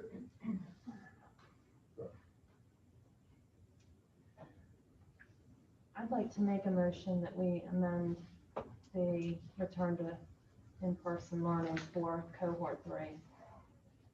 So one more time, Lynn. Said I would like to make a motion that we amend the in-person learning for cohort 3 to delay that. To delay indefinitely or to put a new date? To put a new date. Okay. Would be my motion. I just want to capture the motion accurately. That's all I'm asking. At least until the end of the grading period. To the beginning of the minimum period. Right. What was that, January? No, it's the first thing. February 2nd. February 2nd. So the motion would be to amend cohort 3, grades 2 and 3, to not begin on January 19th, but to begin on February 2nd at the start of the third mark period. That is correct. Yes. Does that accurately capture? Yes. Can we talk about it? Yeah. I mean, what do y'all think? I mean, it's hard to vote for something that principals are saying they can't do. Are they saying they can't deliver with numbers as we stand today? You're not comfortable. No, I mean, that's the thing. guess what we're saying is when we first came back and started to come back, and Dr. Harding cautioned in the meeting just to let the parents know that this was tenuous. It is.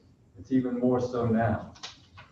We can do this. We can do it on the 19th, but there is the very real possibility that if we get enough staff in quarantine, we're going to be making an instant alert saying, guys, keep the kids home today because we don't have the teachers.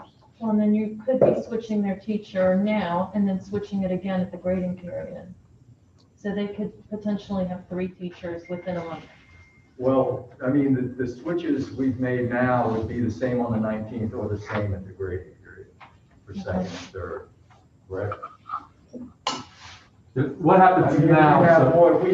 If we have many more virtual come in, yes, that could change. I see what you're saying. Right, yeah, I think that's the concern, is that over the next 2 weeks, if you get 30 more parents that say, we're not sending them back, period, and they go virtual, then that's gonna really disrupt your work.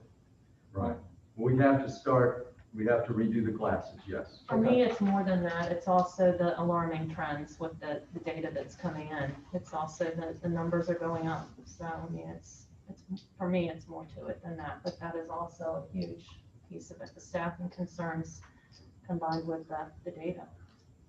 Well, and we're ultimately not even, most of the things from the teachers we're requesting at least give them the chance to have vaccines. Mm-hmm. And we still won't really be able to do that. At least if they're scheduled, we can make a plan. I guess that's my concern, is Yeah. that we It's a would pretty compromise, much be something. confident that those teachers that choose to get the vaccine, they would have that opportunity to get that before or be scheduled before February the 2nd for the first dose anyway. At least the first dose. Yeah. But so I guess the issue with the uncertainty of who's going to be falling out sick tomorrow, that's always going to be there. That's not necessarily going to change from January 19th to February 2nd. That'll be a constant concern for the rest of the year, probably. Well, it's been a concern, Harding, since the beginning when we started. I guess what makes it even more concerned is we're starting to see in our staff the reflection of the increase in the community. So there is, a correlation between how bad it is out there and how, it matters. So what we felt we could cover, we're getting into a time frame that we may not be able to. In another month, if we're back down to 200 and nobody on the staff is getting quarantined or, there is a difference, And I was gonna make a similar point to John. We have seen a correlation between, our staff numbers are going up with the community. So the number is trending up as well. Now, our staff has done a fantastic job, our administrators, our custodial services, the whole team is to mitigate spread within, but we can't stop outside it. And that's just what we're dealing with, daily. Well, we can't overlook this stack of letters that we have from teachers asking us to keep them safe and put their safety as a priority. So I just think we need to be doing that as well. But one of the things we don't talk about are the students and what they're missing.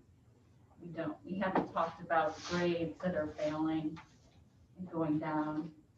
We don't talk about that.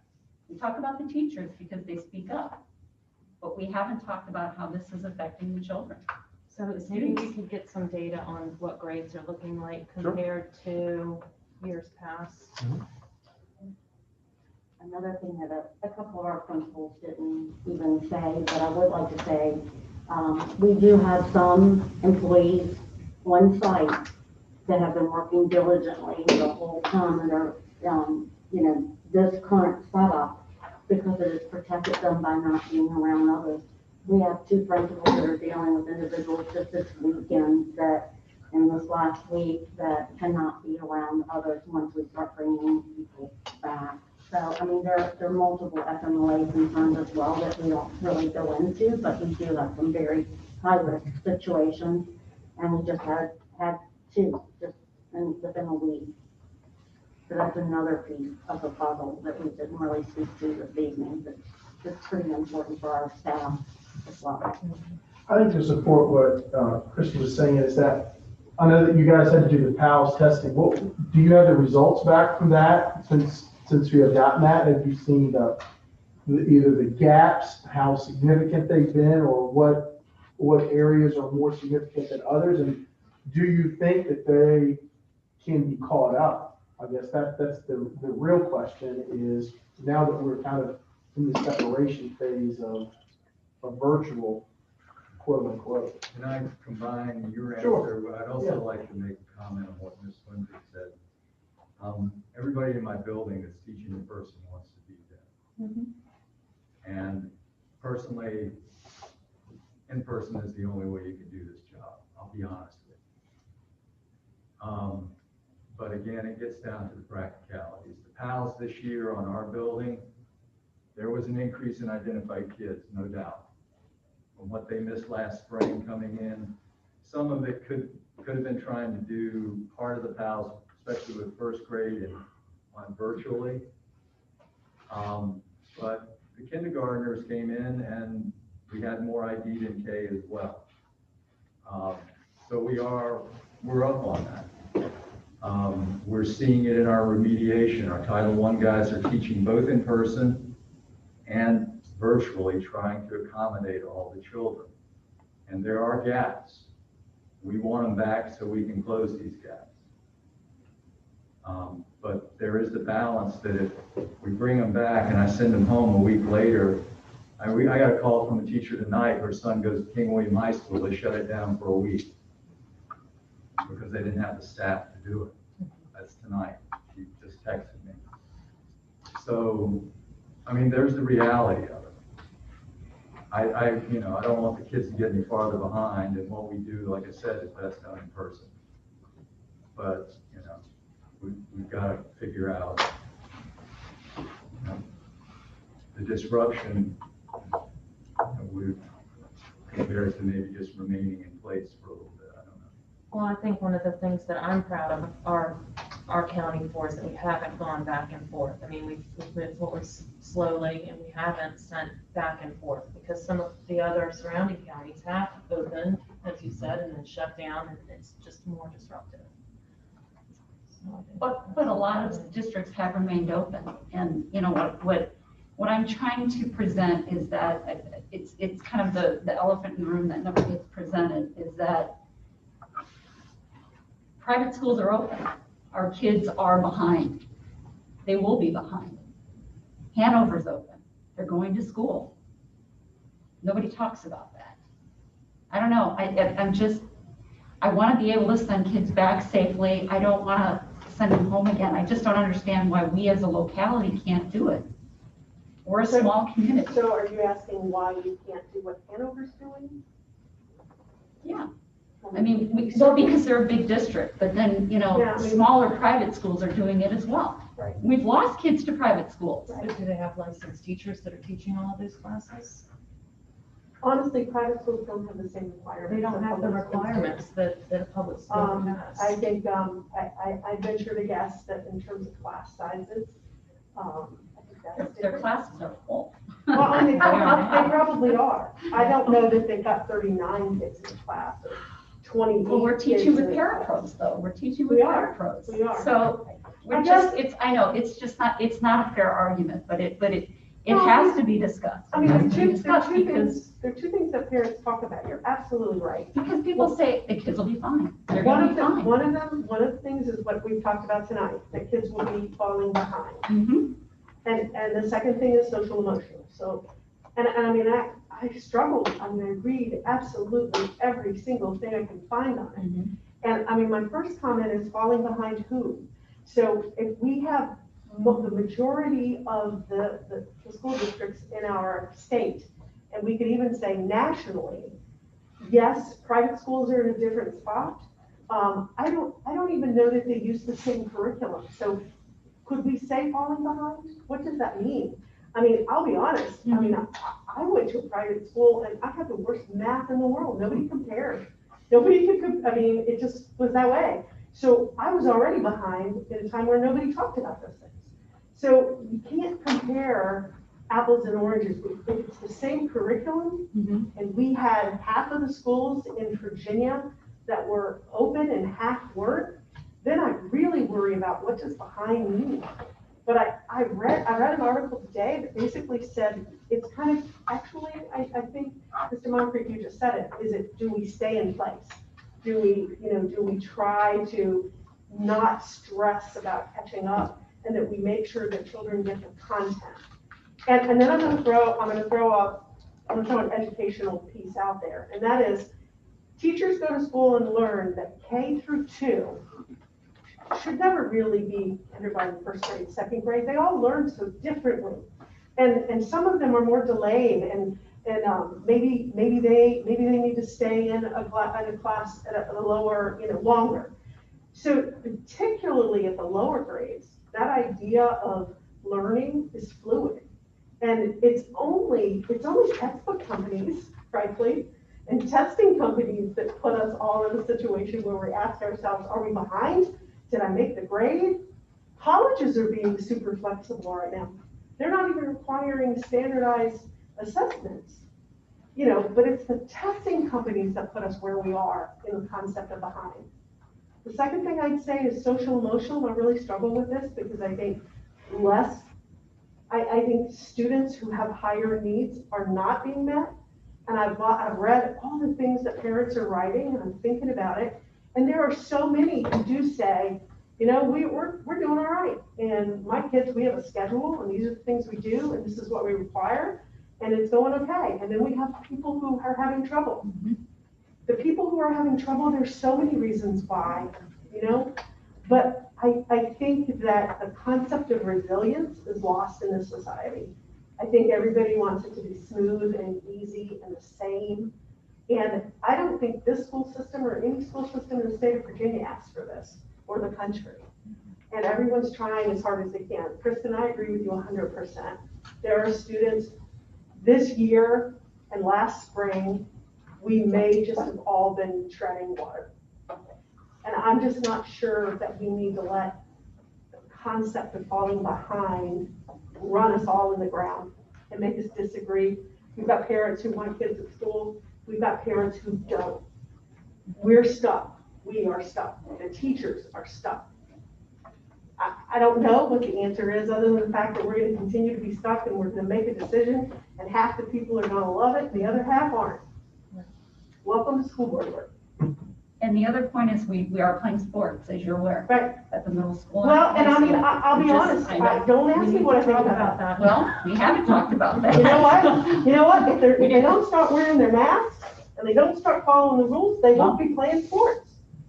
Because that's a problem. Part of where we've had exposure has been not in the schools, but in aftercare or sports, right? But then they bring it back to the school because we're not isolated. We're part of the community. So those kids come back to school. It impacted Mr. McCormick's school. It wasn't your students. I mean, it wasn't your class. No, I hear you. I mean, I'm sorry. And I would say in the defense, the sports issue is really, really challenging because I think that the sport itself is really not the issue. I think the real issue there is, I'll go back to your term, is the social emotional piece of it. And that's what sports are providing. They're not providing win-loss records. They're not providing that. It's the social emotional piece. And I think one of the hard barometers that we cannot gauge at this point is just because of the communication and the only feedback we really have are really parents to a large degree, because that's who we represent, is what is the social emotional health of these elementary students, especially of being that isolated for that long, and how do you combat that? And then you add the academic piece on it, because I'll be honest with you, if you're 6 years old and you're in first grade, if you're already a little bit frayed socially, emotionally, because you feel isolated, for lack of a better word, you're academically not motivated either. Well, first you need to turn the camera on. I mean, that's a different, I understand, but I guess I'm just saying, to continue on back to Kristen's point, that I understand, and when you put it all in the big bucket and you stir it up, it's hard to pull a good meal out of it, for lack of a better example. Because one day it's going to taste good and the next day it's not. Well, I don't disagree. and I don't know how we can balance it out, because again, I am overly concerned for the social emotional health. I mean, again, and I am with you. I would not be a proponent of sports, and a lot of these parents whose kids are doing outside activities, whether it's gymnastics, whether it's basketball, if you talk to those parents, it ain't about the sport. It's about the social and emotional health, and that's why they're committed to doing it. And for them, in their defense, as much as I hate to even admit this, it's a risk versus reward for them. They're saying the risk is worth it for me as a family to have my 10-year-old involved in something versus nothing at all. Right. And I think that unfortunately our hands get forced to the next level of academics, that's where the risk versus reward comes in. And again, I think that's a very challenging metric to measure. And I don't know how we, again, back to Kristen's point, is that how do we put it in there?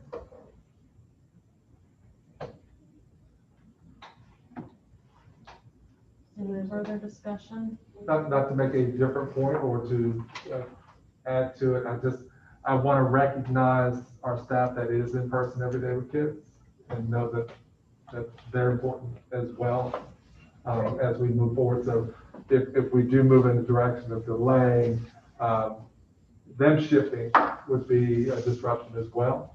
But we want to continue to work with them, make sure they feel safe, and just don't want to discount the heroic efforts that they've been doing to go first. It's always hard to go first, and I just want to publicly recognize them and just.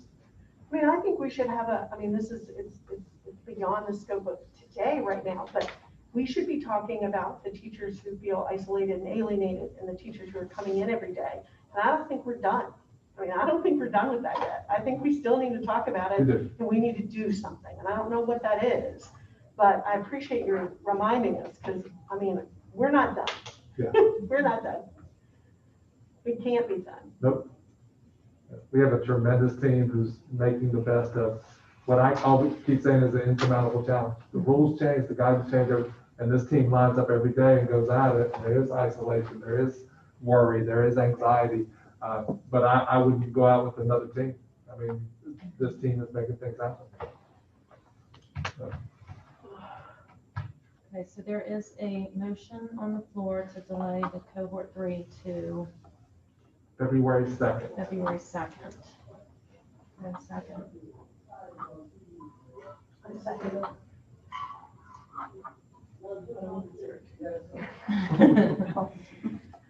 I'm pausing. I was pausing. I just, my concern is we had the cohort 3 coming back. They were supposed to come back right before Christmas, and then we pushed them, and we're pushing them out again another week. So, I feel like what we're signaling to our community is it's more uncertainty. I think it's important to make sure that we are taking into account the health, safety, and welfare of our staff and our students, as well as making sure that we're maintaining all of our mitigations. But I see the value in this shift in order to align with the semester. And I guess the other concern is to make sure that we start to give people timelines so that their children can plan on what their return to in-person learning is, if that's what they choose to do. Okay. So we have a motion and a second. We need a vote. I guess we should go around that way instead of doing all in favor. We'll start with you, Dr. Hall. Aye. Sarah? Aye. No. So we go back on 19th. No, I vote to go back January 19th. And I'm a yay. We delay. Motion carries 3-2. Okay, we do have a couple other action items on our agenda here. We're going to consider adoption of the COVID-19 vaccinate. Did we already do that, the COVID vaccine? We did not do the adoption of it. Okay. Do I hear a motion to adopt the COVID-19 vaccination resolution as presented? I make a motion to adopt the COVID-19 vaccination resolution as presented. Do I hear a second? A second. All those in favor? Aye. Aye. Yeah, motion carries. The other action item that we have is consider approval of naming of the new elementary school. Do I hear a motion to approve the naming of the new elementary school as Quinton Elementary School? I make a motion to accept the name Quinton Elementary School, only with the mascot name attached to it. No, just kidding. Yeah, I approve the name Quinton Elementary. Consider. Do I hear a second? Second. Sorry. All in favor? Aye. Motion carries. And upcoming meetings. Upcoming, our next meeting is the school board monthly meeting, which is held on February 1st at 6 p.m. So we don't have a work session? We do not have a January work session. But we do have 2 meetings in this list. What's that again? February what? February 1st is our next board meeting. Miller, correct me if I'm wrong? Okay. I was going through my calendar.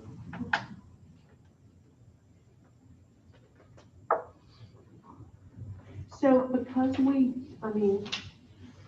understand February, understand that. Let's just be thinking, let's not do nothing between now and then in terms of looking at staff who are all teaching virtual, like here at the high school. And then let's look at teachers who are coming in, with, like, for example, the preschool special ed. Okay. Let's just. Our in-person teachers and our teachers that are virtual but are coming in person. I mean, maybe you guys could talk about, among your staff, about what we could do, just come up with some ideas. And then we could share those. I'll send those recommendations ahead of any time. Give them that 4.5% raise. Outside of our next meeting, I'll send updates on that too. And our next meeting too, we're gonna have the grades too, right? Yes, we actually have that data and I'll send that to you this week. Okay, that would Yes. be better. Thank you. Are you all taking comments or questions from parents? We did that at the beginning of the meeting. I was at the beginning of the meeting, didn't hear anything else. We had a citizen sign up period. Our meeting is adjourned. Thank you.